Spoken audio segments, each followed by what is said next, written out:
Have you ever lost something that was like the most precious thing ever permanently?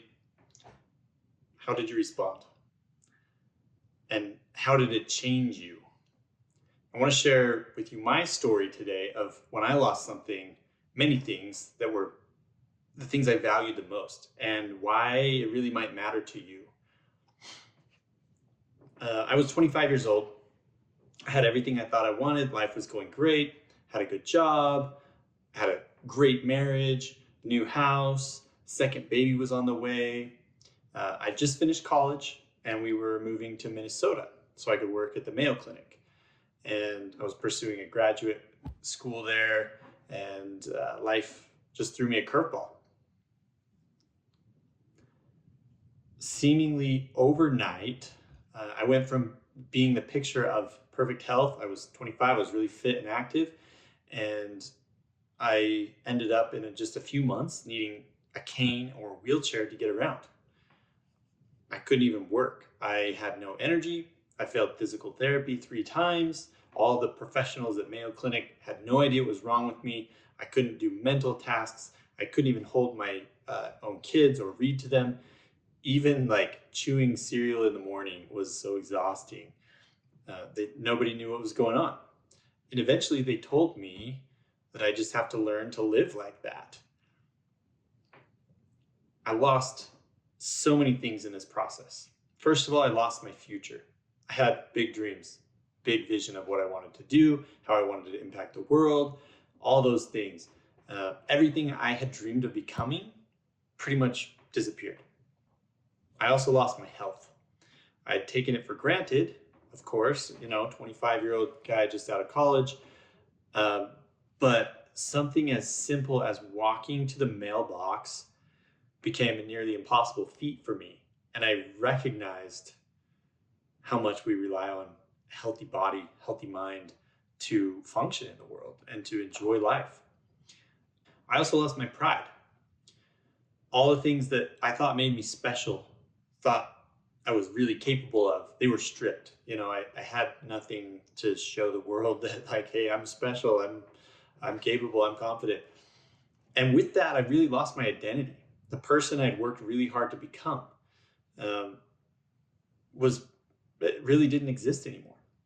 I nearly lost my marriage, because of stupid things, bad decisions, poor treatment of my wife. She didn't want to be with me anymore. And I really didn't blame her. I didn't have much to offer at that point. I was stuck in bed. I was consumed with the thought that I was just a burden on my family and everyone would be better without me. And I didn't treat people well. I wasn't a good person at that time. Everything that I'd worked for and the person I'd worked to become really just kind of disintegrated. I never really considered ending my life. I wasn't like suicidal or anything, but I lay awake at a lot of nights in pain, unable to sleep, suffering, wrestling with the thought that I really had nothing left to offer. I wasn't even mentally capable of contributing on the same level. But during this profound darkness, something happened to me that really changed the outcome. And I didn't realize it at the time, but I had a dream. This was a really impactful dream. I won't go into the details here, but it was a transcendent experience. It left me lifted beyond myself and connected with something greater. It left me with a connection to the divine that really changed how I viewed the world. If you want me to go into details, I will in a later video. Just leave a comment saying, hey, tell me more about that dream and maybe we can make that happen. But what matters today is that it changed me. It changed my outcome. I was still sick. I was still without a job. I still had all these same conditions, but I had some hope. I had some vision of a future joy, because at that point, really, there wasn't a lot of joy in my future. Not long after that, unrelated directly, but I believe indirectly related because I had this hope, we discovered a treatment for my condition. And now with my gratitude, profound gratitude for modern medicine and the technologies and the science that we have, I was able to return to my fully functional life. And as long as I stay treated, I'm good. Um, Looking back, that period of my life was really a profound dark night of the soul. If you've experienced the dark night of the soul, let me know in the comments. I'd love to hear your story. I want to talk to you about it. Um, this was the time when I lost everything. I lost my health, my future, my sense of self. But really, what happened next as I was on this recovery journey, it really seemed pretty normal. I started rebuilding, the typical thing. I set goals, fitness goals, work goals, career goals. I started making slow progress. At first, I didn't really notice any big changes. It was just the expected result of working on myself and overcoming these things. But over the past 15 years or so, as I've reflected on these experiences and this dream and these transformations that I've worked myself through, I've come to understand it at a very different level. And today I can honestly say that I am at the most joyful, most fulfilled, most meaningful place in my life. Not really because I suffered. I think oftentimes we say you've got to suffer to grow and learn, but you don't. You can learn from other people's suffering too if you have some wisdom and some insight and you're willing to listen and learn from them. It's not because I had a miraculous transformation overnight. It's not because I cured my illness. But you know what it really comes down to is not those other things. It's that I was willing to figure out how to live better. I put in the time to learn these skills. I listened to wise teachers. I listened to wisdom traditions, and I was able to figure out, and I'm still figuring this out, I'm on this journey, how to transcend myself.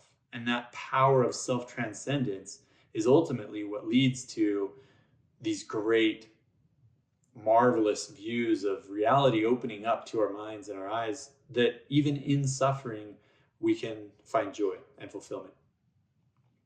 So this self-transcendence is kind of what I want to talk about to you throughout this channel in a lot of different ways. It's about getting beyond yourself, beyond your ego. When you stop clinging to the labels and the identities and the expectations, something really shifts inside of us. And it may take losing those identities forcefully, like I did on a lot of levels, to figure this out. But like I said, it took me 15 years to make these connections.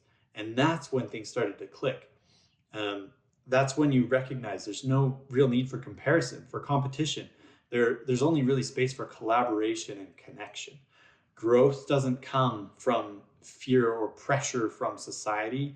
If we're growing to meet a mold, to meet an expectation, it's going to be hard, and it's not going to be fun. It's not going to be a joy. We're growing because we feel like we have to grow. Like we look to this future state and say, I'm only a sprout and I need to be a tree. No, it's like I'm a sprout today, and that's awesome. And look what I have the potential to become as I put effort into this. It comes from being curious and open and willing to ask questions and learn and be a learner, a lifelong seeker of wisdom, and also to be able to look for wonder in the world. Every day really is a miracle for me. I had nothing, and now I have so much to be grateful for. Every day is a miracle. It's an opportunity to create, to connect, and to commune with nature and with the divine and with other humans that are on this journey. And one of my greatest joys now is helping others find their own path to that heaven on earth state. Because I really do believe that heaven is here on earth if we seek it, if we find it. There's so many scriptures throughout all different wisdom traditions, the Bible, the Quran, the Bhagavad Gita, that have this state depicted of heaven is on earth if we can create it, if we can find it, if we know where to look and we know who to follow.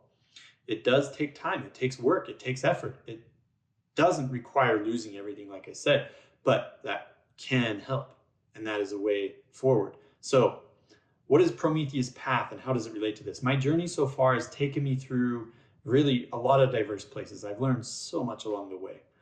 I'm a perpetual learner. One of my core personal values is growth. I'm going to continue to grow no matter what the world tells me to. I'm kind of like a weed, like weeds, they just grow. You can't kill them. And that's how I feel I am. Like, I feel like I gotta grow. That's how Prometheus Path is born. It's an evolution of a lot of my learnings and growth. And if you don't remember your Greek mythology, Prometheus was a Titan, and he was a being of immense wisdom and foresight. Prometheus is actually, it means foresight. But unlike other Titans, he was really concerned with not power for his own sake. His purpose was to elevate humanity. He actually created humanity. And in the process, he transcended himself and said, you know what? This isn't about me. As a lot of the gods and other Titans at the time they were just focused about them and their needs and their satisfaction. Prometheus was like, you know, this isn't about me. This is about my creation, humanity. I want them to succeed. And so what did he do? He stole fire from Mount Olympus, from Zeus, and he brought it to humankind.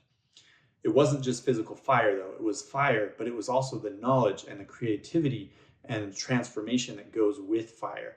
He was the god of every art and craft, they say. He was a teacher of civilization, the one who gave humanity the tools to thrive. And for that act of defiance, you know, he rebelled against Zeus, stole fire, helped humanity grow and empowered them. He suffered. Zeus punished him. He was chained to a rock, and an eagle came and ate his liver every day, and it regrew every night, and the same thing happened over and over again until some of the stories say, you know, he was freed. But despite his suffering, he never regretted his choices. He was always grateful that he helped humanity. And because the fire he brought to the world already ignited something greater than what he was wanting to accomplish for himself. Like I said, he was a transcendent being. So it wasn't about him. And his suffering it was immaterial to the greater picture. So how does that relate to this video, this YouTube channel, Prometheus Path in general? In many ways, I see my journey and this channel and this podcast as carrying a similar flame. The same flame that many people in the world carry. It's not just me. I'm a piece, I'm a spark of that. Through struggle and transformation, many people have gained great insights and wisdom, not just from our own experiences, but from studying and learning from countless other people and making those connections. I believe that knowledge, when shared, becomes power, and not power over others, but the power to lift, to uplift, to heal, to create, and to evolve humanity as a species and the earth as a place to live where we can create this heaven.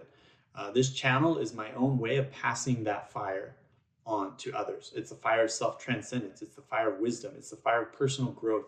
It's the fire of the joy of being alive, you know, the joy of living and creating and designing and loving humanity and loving every day of life. It's that passion that I want to share with you. You don't have to lose everything to change your life. You can join us along the journey, and we'll talk to other people who have. You don't have to suffer to find that meaning. You do have to take the path. You have to get on that path, as I call it, the Prometheus Path, toward deeper understanding of yourself, deeper growth, towards something greater than yourself, that self-transcendence. So if this message resonates with you, you're welcome to join us. Welcome to jump on the path. Let's take the fire to the world and learn from other people so that fire can grow and we can all walk on this path together. Even if we may suffer along the way, it's really not about us. It's about the journey, and it's about helping and lifting others to create a better world in the end. Thank you. Like and subscribe. We'll give you a lot of content, and we'll continue to meet with other people along the way that have this spark and this fire. So if you're one of those people and this resonates with you, hit me up and we'll connect. We can do an interview and a podcast together, and we'll share that wisdom and we'll grow.